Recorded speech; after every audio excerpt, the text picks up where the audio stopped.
New York, big city of dreams. New York, big city of dreams.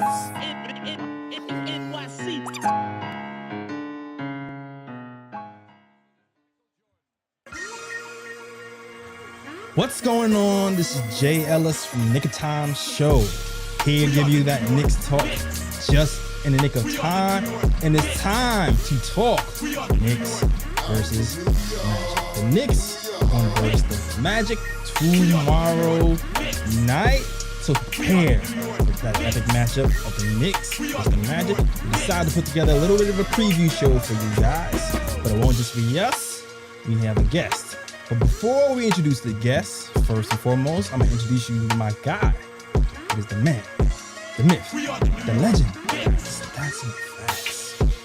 Ryan G's in the building. Let's do this. Let's do it. And shout out to my guest all the way from Florida, Jonathan Osborne from the Sixth Man Show. He's on Blue Wire too, right, Jonathan? Yeah, we're on Blue Wire. What's going on, guys? Happy to be here. I'm sure you've got some Giants fans, that watched you in the chat. I'm a Giants fan myself. Happy about the victory, 6-1. Okay. So, Magic haven't been doing too much winning so far, but the Giants are off to a good start. So, didn't completely ruin my Sunday. How are you guys? We're good. We're good, man. Smart man relating to the New Yorkers, calling out you're a Giant fan. Hey, that's smart. I know how to read the room. That was real smart. Most definitely glad about the Giants as well. 6-1. Let's go. Right. Yeah, let's go it. Go blue. Let's get it. All right, man. Okay, let's get into it. All right, tomorrow night, Knicks versus Magic. Okay, and it's funny because these two teams have been in the bottom a lot, and when you're looking at the landscape of the team and you're looking at the Magic, you're looking at congratulations, by the way, because you got a stud in your first round pick. Finally. Yes. Finally. Lucky you guys. We've been waiting for a long time for our number one pick, and it just hasn't happened for us. I don't know why. Call it bad luck. But you guys have Banchero on your side. And what I want to say to Knicks Nation is this. The Knicks and the Magic, they've had some battles. We split last season, 2-2. So even though this is a young team, I would not sleep on this team. They just pushed the Celtics to the brink the other day. I know they lost to the Pistons, but the guys have the pieces to compete. Even though I think we can still win the game personally, because I think our experience should shine through. But the fact that we went 2-2 last season is still, it's a little bit shaky to me. Like, it makes me on edge. So I do not count this as a guaranteed W. I want to keep my eyes open to see what can happen, but I feel like it might be like a barn burner. Would you agree with me, Jonathan? Or am I just being crazy? No, I don't think you're being crazy at all. I mean, we're off to a 0-3 start, so we're desperate for a win. Really excited for Paolo Banchero's debut in MSG. I know every young hooper growing up dreams of playing in the Garden someday, and the best players, always play really well in MSG. So we're hoping to see that trend continue. He's been really good, so far through 3 games. But the son of New York, Cole Anthony, always seems to play well in the Garden as well. I believe it's his mom's birthday this year. I think we played in New York last year on his mom's birthday, and he played pretty well. So, we're hoping to come out with a W. But yeah, I mean, like you said, more experienced team. You guys are in the playoffs a couple of years ago. The new point guard, Jalen Brunson seems to be, orchestrating the offense pretty well so far. I know through the first couple of games didn't have any turnovers. So the Magic are, probably going to have to play their most complete game of the season if they want to end up with a win Monday night. Absolutely. You've been doing your homework. So you've been watching Jalen Brunson get busy. Okay, I see. I was trying to actually peep some of that Celtics game yesterday, but it wasn't. I wasn't playing on my pass. It's fine though. It's fine. But let's get to it. Let's talk about the projected starting 5. All right, because there's been some injuries to both teams, so I think the starting 5 has been adjusted a little bit. Y'all lost Jalen Suggs, so tell me if I'm correct, that pushes Cole Anthony to the start, right? Yeah, this was the starting lineup last night in Amway against the Celtics. Cole, Terrence Ross, Franz Wagner, Paolo Banchero, Wendell Carter Jr. Looks good on my end. I see a familiar face over there in Evan Fournier. You know, we've seen a lot of him here in Orlando. So, you know, he's a bit of a polarizing figure. I don't know how Knicks fans feel about him. I know when it comes to the Magic, it's pretty split on Evan. I'm a big Evan Fournier guy. I'm a big fan of his, just always competed when he was here. Was definitely miscast here. I think he's probably in a better role with you guys. He's not asked to do everything. But yeah, your starting five here for the Magic looks pretty accurate to me. Well, for us, it's the same thing. It's a mixed bag. We have Knicks Nation who really love Evan and support him for what he does. He broke John Stark's 3-point shooting record last season. So the shooting has absolutely translated, and we definitely needed that on his team. But Evan Fournier has shortcomings.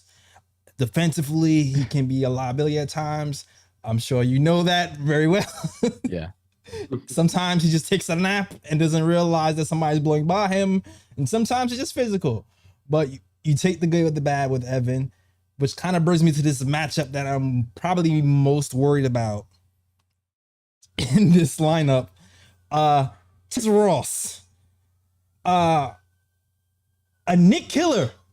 I don't know what it is about Terrence Ross. Terrence Ross can score 6 points a game for his every game for what 78 games, and then play us 4 games and then drop 30 on us every 4. Evan, when it's like when Evan Fournier plays the Celtics, he goes off. It's the same thing with Terrence Ross for us. And it doesn't help that we have Evan guarding him. So when it comes to that matchup, that's probably my biggest worry. What do you think, Jonathan? Yeah, I mean, you know, Terrence Ross, obviously, last year, especially towards the end of the season, we thought Terrence was on his way out of Orlando. He had a podcast appearance early in the offseason, and it was like the writing was on the wall. He's like, yeah, I think I'm gone. You know, they're starting to rebuild. I've already done that. I don't know if I want to be a part of that. But as soon he told us at Media Day this year, he said, as soon as we got the number 1 pick and it was Paolo, he's like, I knew that was exactly what we needed here. And it just kind of rejuvenated me. And he's so much more excited to be on the roster this year. And he looks great so far. I mean, through 3 games, 17.7 points, shooting 55% from the floor, 45% from the 3-point line. So, I mean, if your concerns, you know, about Evan come to light, you know, Terrence, has an opportunity to have a pretty big game. So we'll see what happens there. But for me, it's Paolo versus, you know, the all-star Julius Randle. Yeah.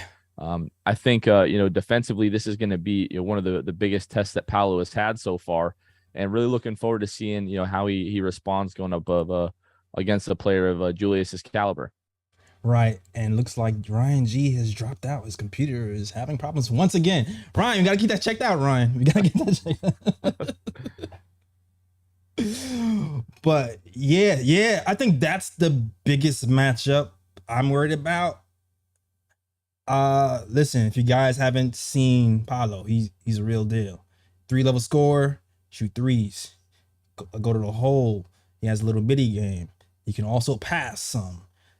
Complete game from Paolo. So Julius Randle, I like what Julius Randle's been doing this season. He seems a lot more locked in on the defensive end, less pouty, more happy. Maybe Jalen Brunson has a lot to do with that. So I'm hoping he can contain him, but I don't know how to call this. Matchup to matchup, it can go either way to me, man, because I think Paolo is just that good. So I think for us, for the Knicks, it's going to be more about team defense because these guys are still a little bit young. I think Paolo still has he's a little turnover prone. So for us to kind of get over that hurdle, I think we're going to have to show him a couple of doubles, confuse him with the defensive schemes, and try to get out on a fast break and run that way. But he's going to drop 20 on us. That's what I see. Well, so far, I mean, through 3 games, 23 points, 41% from the floor, The 3-pointers aren't really falling quite yet for him, just 23% on the season, but it's been super encouraging. I mean, I think I checked today, he's like 12th in the league as a rookie in like free throw attempt rate, right? Or free throw attempts per game. So the Magic, each of, I think like close to the last 10 years, we finished near the bottom of the league in free throw rate. So having a guy like that, just physically imposing, and it's been pretty interesting to see some of the calls that he's getting as a rookie, because usually rookies don't get a very favorable whistle. But yeah, I mean, the early returns on Paolo, when we were doing like our kind of pre-draft process and on our show talking about these different prospects towards the top, the biggest concern about Paolo was like just the lack of defensive awareness at times and whether or not he could really buy in on that end. And with Jamal Mosley and just kind of the culture that head coach has put in place last year as a first-year head coach, I was like, there's no way that Paolo is going to be a terrible defender with this team, with this roster, and just the culture that they have in place. And we've already seen, he's averaging 2 blocks a game through 3, games. And a couple of those have been pretty significant moments, chase down blocks. So, yeah, like you said at the top of the show, the Knicks have needed the guy for quite a while, and the Magic have needed the guy since Dwight Howard left. And it's just 3 games. We don't want to get, too crazy, but it finally feels like the Magic have the guy, and we're super excited to have him. I would be too. I would too. I know. I've been talking a lot, Ryan. I don't know if you want to add anything to the conversation. Well, I guess at the moment, all I really got to say is, of course, the Magic has always been an interesting matchup for us, because it seems like Magic has always been one of those teams that it doesn't matter whether they're good or they're bad. Like they end up at least taking like a game or 2 from us every season. Yeah, it never fails. So, I think this is going to definitely be an interesting matchup. I mean, I know the Magic are 0-3 and they're desperate for a win, but the Knicks do seem like they have a pretty solid team this season from 1 through 10. The starting 5 looks pretty solid. The benches look pretty solid as well. So it's going to be very, very interesting seeing a desperate Magic team going up against this Knicks team in the Garden. Absolutely. Yeah. The next matchup I want to look at right now is RJ Barrett versus Franz Wagner. RJ is interesting because the shooting hasn't come along, but he seems like he's starting to get that bully ball back. I want to give the edge to RJ, but I'm seeing Franz kind of get busy a little bit. He has that little funky Dirk Nowitzki jump off one leg fadeaway thing. So I'm gonna give the edge to RJ, but I want to see what you think. Do you feel like I'm being biased as a fan, or you feel like Franz got this? Well, I mean, everybody knows RJ is a really talented defender. If we're just comparing the 2 players, I would go like RJ is probably the better defender right now. I think Franz is probably a little bit further along offensively. Yeah. I'm going to go with the boy Franz Wagner. If you want to be biased, that's fine. I'm going to be biased a little bit too. Yeah, Franz Wagner, I mean, the way that he played at Eurobasket this year, I don't know if you guys saw some of the highlights, but Germany, played Greece and Giannis Antetokounmpo, and down the stretch of that game, when it really felt like the game could still go either way, Franz had like a 30-foot step back jumper right in Giannis's face to really put the game away, and it was super impressive.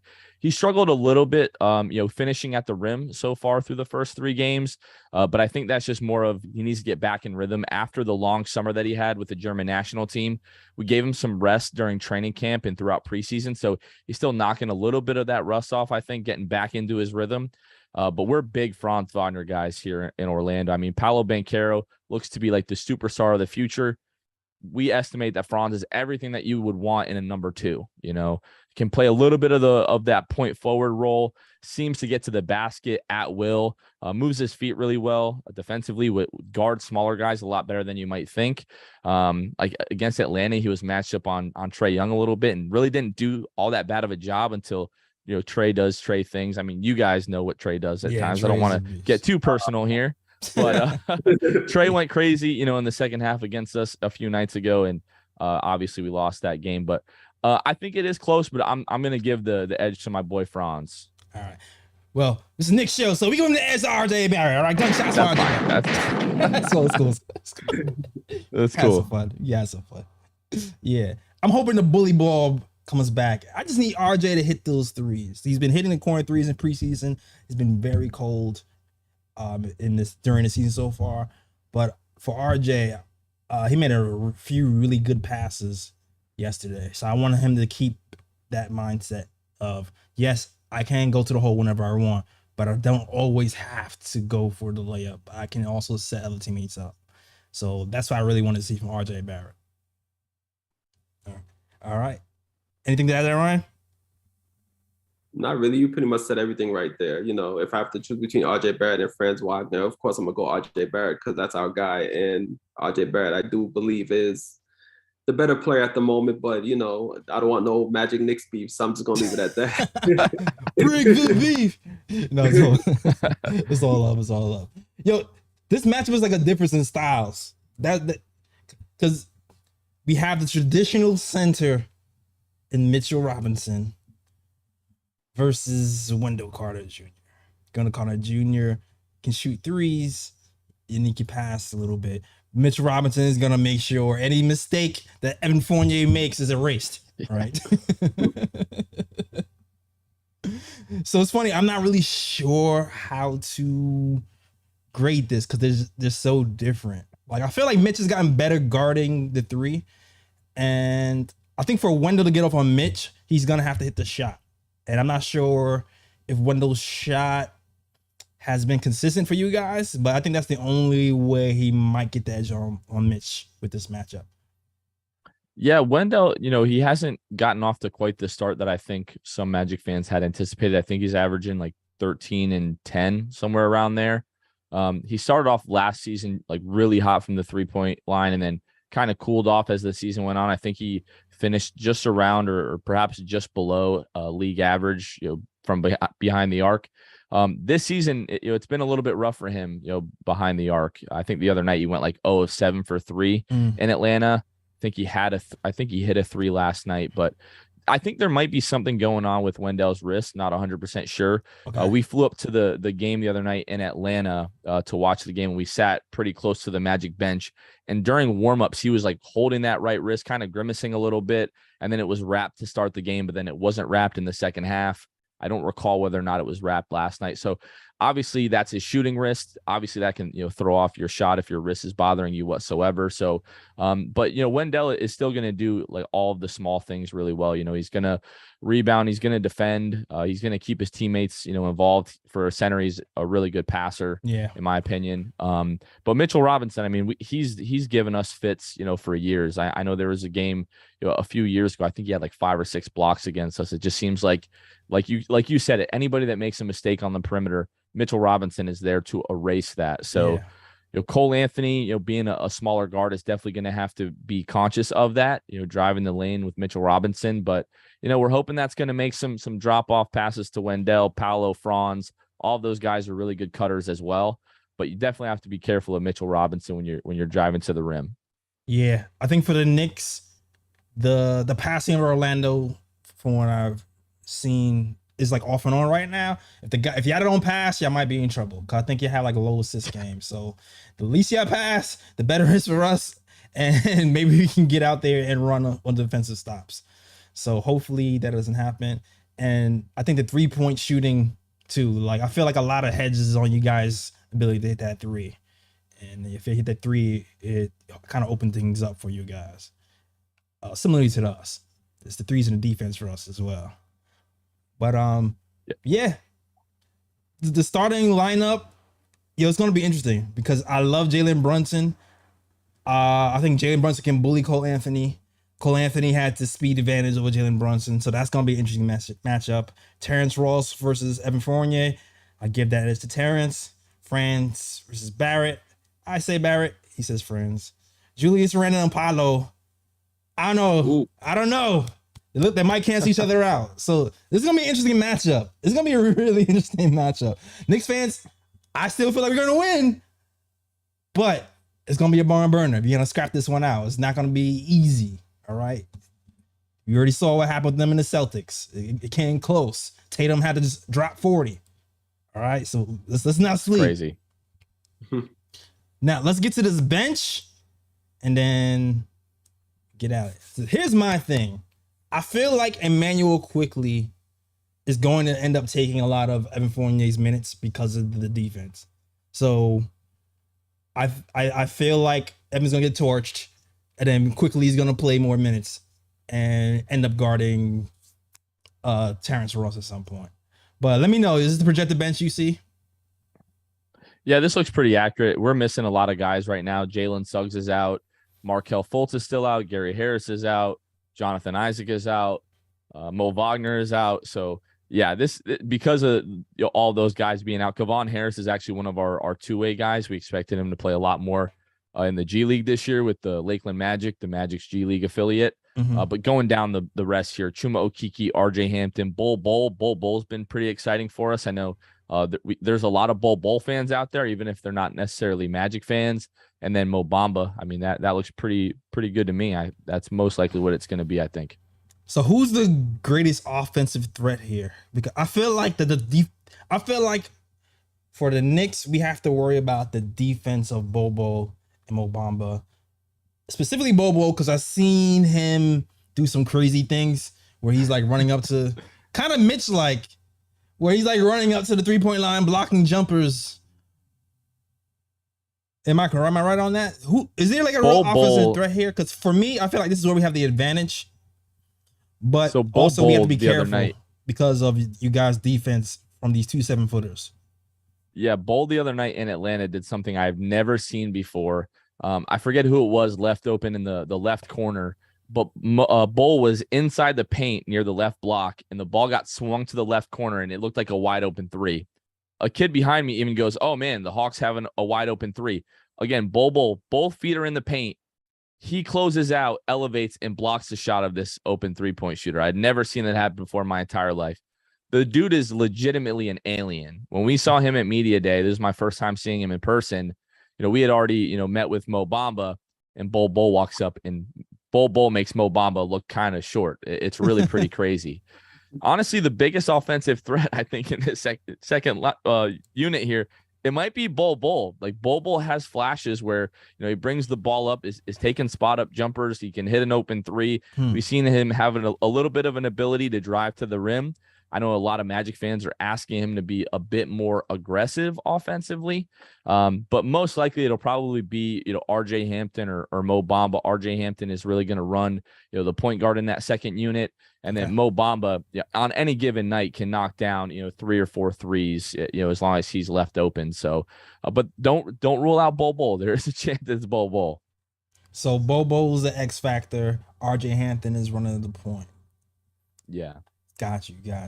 Now that the guys are injured, are you guys staggering minutes now? There goes. Yeah, they're definitely staggering minutes. Usually Franz and Paolo are coming out pretty early. Last night, I think it was Kavon Harris and Chuma Okeke, if I'm not mistaken that word. Chuma Okeke, I'm sorry. He changed the pronunciation of his last name since last season. I'm still getting used to that. So it's Chuma Okeke now. Okay. I think those were the first 2 guys off the bench last night. I could be mistaken. But then they have Paolo and Franz coming back to play with the majority of that second unit. So they definitely are staggering minutes, and we're hoping to get Markelle and Gary Harris especially back in the next couple of weeks here. Gotcha. I think for us, for our bench to win, I think the key for us is just to stick to our strengths and run. And just run. Obi Toppin versus Mo Bamba and Bobo. Obi Toppin is one of the fastest power forwards in the league. I think if we get a stop, I feel like we might get a few easy buckets in transition here if we defend the proper way and Obi gets loose. I think that's going to be what we're going to have to do here. It's just run, especially with 2 7-footers. We got to take advantage of our speed and keep it moving. And Derrick Rose has to be Derrick Rose here too. Derrick Rose is still a beast. So I don't know. I feel like the bench is the real. I feel like the bench for us might be the strength. It can go back and forth with the starting unit depending on how things fall, the shots fall. But I feel like if we're going to win, it's going to have to be the Knicks bench. That might be our best bet, personally. Yeah, I think that it might come down to that. I mean, the starting unit for the Magic, I definitely feel way more comfortable when all of those guys are on the floor together. When you start getting some of those bench guys in, I think that's where we've seen other teams really take advantage. For a young team, like the Magic, it really all comes down to the small things and the details. Through the first few games, it's really been taking care of the basketball. We saw pretty close to 20 turnovers in each of the first 2 games. Last night, I think the Magic had 9 turnovers, so really took care of the ball against the Celtics, one of the better defensive teams in the league. So that was encouraging. And then really just like boxing out, offensive rebounds killed us in the first game against Detroit. Seemed to be getting a little bit better. But again, for a young team, it's really all about the details. You can't take a possession off, especially against an experienced team like the Knicks. So the Magic are going to have to play well if they want to have a chance to win on Monday. Yep. So the Knicks, it should be a good thing. It should be a good game. Well, it's always pretty competitive. It's going to be in New York. So. Tom Thibodeau says everybody loves to play in New York. It is not just our team. Visiting teams get up to play. They do.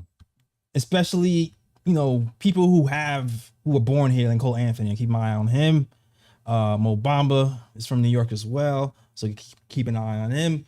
So it should be a good game. And I think the Knicks come out on top, but it should be a good game. I think the Magic come up on top because we really need to win. You got to get that first win. The first 3 games have been really close, and we played really well in MSG last year. So I'm hoping the Magic come out on top. Absolutely. All right, man. Yo, thank you, Jonathan. I know you said you do 20 minutes. I think I did a good job of getting everything in there in 20 or close to it. I appreciate it, bro. Yeah, this was a lot of fun. Thanks for having me on. Definitely down to do this more in the future. It was a lot of fun. Absolutely. Man, thanks for stopping by, man. We'll keep the show going. Go so you Giants. Can just leave. But hold on, before you go, if you want to follow Jonathan, let them know where they can find you. Yeah, you can find us at Sixth Man Show, SIXTH Man Show, spelled out, on Instagram, Twitter, Facebook, YouTube, anywhere you listen to podcasts, watch YouTube. You can find us all over the place. This is a lot of fun, guys. And like I said, go Giants. Hopefully they can keep this thing rolling. But hopefully the Magic get it rolling on Monday. I appreciate you guys. All right. Appreciate you too. All right. Thanks, guys. All right. Shout out to See Jonathan, man. All right. I need an applause button or something later. Maybe I'll do that. I don't know. We kept it friendly, Ryan. We kept it friendly. Yeah, we did keep it friendly. I didn't want no, too much smoke, too much beef. I was like, you know what? I'm gonna just keep the vibes nice and friendly. I'm not gonna talk trash about the Magic. I'm gonna be cordial. Yo, it's funny. I was like, because if we start to do more of these, right? I started thinking, do I really want to invite a Nets fan on here? I don't know. I think I might do that show by ourselves. All right. Yeah, against the Nets. It's gonna be very hard to withhold the disrespect. It's gonna be very hard to do. It's gonna be very hard to be like cordial with a Nets fan. Like for real. Oh man. But yo, let me go. How do you guys like this format? Do you like us inviting other podcasts here to talk about the team? I felt like it was a good way of getting some insight that's not biased from another fan base. It can give us even deeper intel on their own team. Yeah. All right. It was cool. I appreciate it. Well, if this is your first time watching the show, please hit the like button, please hit the subscribe button. We go live after every game talking Knicks with me and my guy Ryan. Raw comes through sometimes when he can, and so does my guy, the Latin assassin, ESPN freelancer, Lee Escobedo. So definitely check us out. We will be here tomorrow night talking Knicks Magic right after the game. So we'll see. We'll see if our predictions come true. We'll see if we actually do end up smacking around the Magic. We'll see if Mitch Robinson dominates. We'll see if Jalen Brunson goes off. And we'll see if the second unit really brings us home. All right. So definitely look out for tomorrow. Before we leave, let me just shout out to everybody in the chat. Shout out to We Surveyed, Michael Moss, Antoine McNeil, Sherwin. Shout out to Sherwin. Sherwin, yes, I am an IQ fan. And I didn't just mention that IQ would probably play more with the starters because of that Terrence Ross matchup. I say that because there's physical evidence of IQ playing good defense on film. And if you look at the last game, IQ played more minutes than Evan Fournier. I feel like there's gonna be times where Evan Fournier, unless he's flaming hot from three, is going to sit down if he's too much of a defensive liability. And we already know what Terrence Ross does to us every game. So I can't imagine Terrence Ross not smoking Evan Fournier. I just can't. Yeah, and sorry to go cut ahead. you off, but I think like, you know, sometimes you have to look at it and be like, okay, you may not like a player, but sometimes you have to look at the facts and look at Thibs' rotations and how Thibs, you know, puts players into the game and in what situations, etc. So it's like, yeah, you may not like that player, but it's like that's how Thibs uses him though.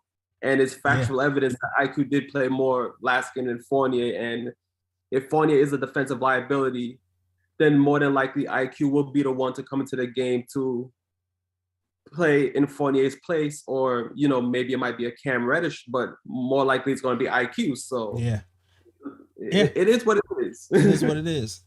Until Grimes comes back, I think the coach is more comfortable with having IQ plugged in there for more defense if Evan is failing. But Grimes isn't back yet. He's still there today.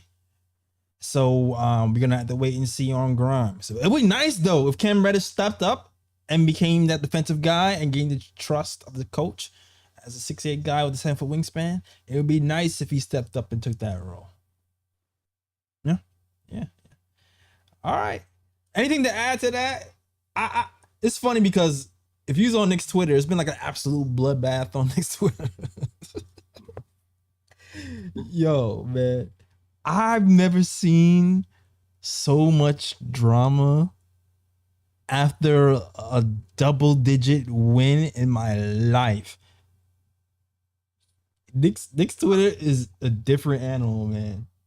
It's like I love our passion, but sometimes it's a gift and a curse. It's crazy. Yeah, man. I don't even know what to say about that, because it's like you would think that, you know, the Knicks got like a huge win. Despite it being against the Pistons, it wasn't against a great team, but still, you know, the Knicks won. But yet people can still find faults in the Knicks play and Knicks players and stuff like that. And it's like, damn, can y'all just enjoy the win? Like, why are we arguing? Just enjoy the damn win. We won the game. Right. Like, and shout out to Raw, because I was in the stream and I feel like me and Raw were in sync with our messaging today. I feel like he's pulling thoughts from my brain. And I think this is probably why, like, he's on the show, because we think a lot of times, even though we have different favorite players, but we think a lot most of the time. And it's like players and coaches aren't perfect. So it's mind-blowing when people tear down a player or coach when they do things well and only concentrate on the bad in a situation when there's a 25-point blowout win. You know what I mean? So it's like the IQ thing, I understand. IQ did not pass the ball to Cam. I get it. He needs to pass the ball. He needs to pass somebody else the ball besides Obi. I understand. Very valid points. But overall, he had a great game. Highest plus minus on the team. Seven rebounds, 7 assists, 20 points. He didn't have a trash game because he didn't pass the ball to Cam. So it's like, and then on top of that, Tom Thibodeau actually leaned on the second unit for once and gave all these guys 20 plus minutes. No one played 30 minutes at all. Doesn't really happen with us. But people were like, oh, Tibbs is trash because RJ came back in the game with 4 minutes left, which sucks. It's a horrible decision. Yes, horrible decision to have RJ and Jalen Brunson back in the game. 4 minutes left. But the bigger picture is that he's playing the kids. That's what you guys wanted. Like, I don't get it, man. I don't get it. It's like, it's lose-lose. It's lose-lose sometimes. I believe some people, they just like to point out negatives in situations, you know, like they don't like to look at the bigger picture, you know, like some people you can genuinely tell they have an agenda against a certain player, or they have an agenda against Thibs, it's loud and clear. Like, it doesn't matter what that player does. It doesn't matter how Thibs coaches that game. They're going to always find some kind of fault within that player. They're going to always find some kind of fault in Thibs. And sometimes people have to be objective and be like, okay, even though I may not like this player played well tonight. And I have to give him his props for playing well tonight. The same thing with Thibs. I might not be a big fan of Thibs, but if Thibs rotations are on point and Thibs coaches this team to a win, I have to give him props for doing so. And I think a lot of people fail to do that. They're just stuck with their agendas and how they feel about a player and how they feel about a coach. And it doesn't matter what that player or coach does. They do not like them and don't give them no credit whatsoever. And it's crazy. It's crazy. I'm waiting for us to all breathe. And it's funny because last season, I was like, man, I was questioning myself. I was like, yo, these kids are still on the bench. We're playing well. Thibs is still benching them. I was leaning to the side of, dang, maybe we should get rid of Thibs because he can really mess up our assets long term if he does not actually play these kids and they actually have value to the NBA in the long term. But if this season he's starting to do that, and that was my big concern, and he's starting to do that now, I'm gonna start complaining. I'm not gonna still want to fire Thibs because of last year if he's grown from then. So I don't know. And okay, Sherwin, have you watched the episodes? I've been giving Randall credit since the beginning of the damn season. So get out here with that BS talking about we hate Randall. Nah, I hate credit this whole season so far. Sherwin, you clearly do not watch the show. You clearly do not watch the show. Sherwin, have you been here the last 3 episodes of us praising Randall? Have you been here? I don't gotta defend. I don't even gotta go up like Ryan. Just check the videotape. It's on YouTube. It's on YouTube. You can check every damn episode, preseason, everything. We give this man credit. Check it. You can check last season. I was hating on Randall last season. I was laying on Randall last season for sure. Well, yeah, last season he deserved it. That's why. But this season he's been improving. This season he's been playing well, and we've been giving this man credit. I don't just stay on somebody just to stay on them. No, I'm objective. If someone is playing bad, I'm going to get on them. But if they're playing good, I'll give them their credit. That's how I am. That's how it goes. Hey, Sherwin, my love for Obi does not mean I hate Randall. This is what people this is what people don't understand. I can like Obi and still like the way Randall's playing. They're not mutually exclusive. All right? They both wore in blue and orange. They both blue and orange, boy. They rep in the same gang. And then my thing is this too. It's like, yo, even this season alone, wasn't I getting on Cam in preseason? But then when Cam came out the first game of this season and had a good game, I gave him credit for having a good game. Absolutely. So I'm like, come on now, man. I don't just hate on players just to hate on them. If they play bad, I'm gonna get on them. If they play good, I give them their props. Yeah. It's cool. Simple. It's cool. Yo, shout out to Jay Boogie. Shout out to Jay Boogie. I see you in the chat, Jay Boogie. We don't have there's no phone calls today. I didn't want to stress Fritz out. And I want to do a quick show, actually. I have to go do some things for my family, so I want to get out of here. But I also wanted to talk to you guys a little bit and enjoy your company. But I think it's a good place to wrap it up. I have to get that off my chest before I wrap the show up. All right. But yo, shout out to everybody in the show, in the chat.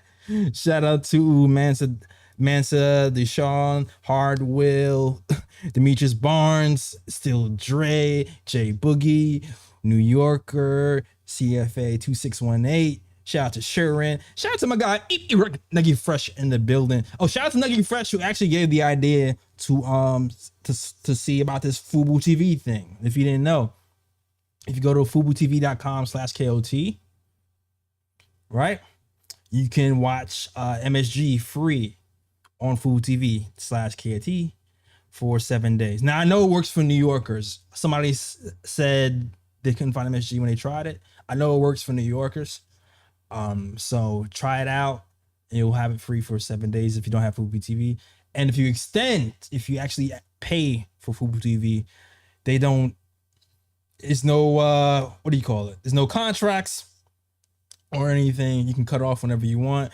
They have a bunch of live cable, live sports, football, basketball, regular BT, all that stuff. So, and if you buy it after you click the link through us, you will help us out as well. We'll get a cut. So salute to Fubo TV for working with us. And you will know that it's through us because it'll say on top when you click the link, it says for KOT followers. All right. So you know that is through us working with Fubo TV. So shout out to Fubo TV and shout out to Nuggy Fresh for suggesting that. All right. All right, man.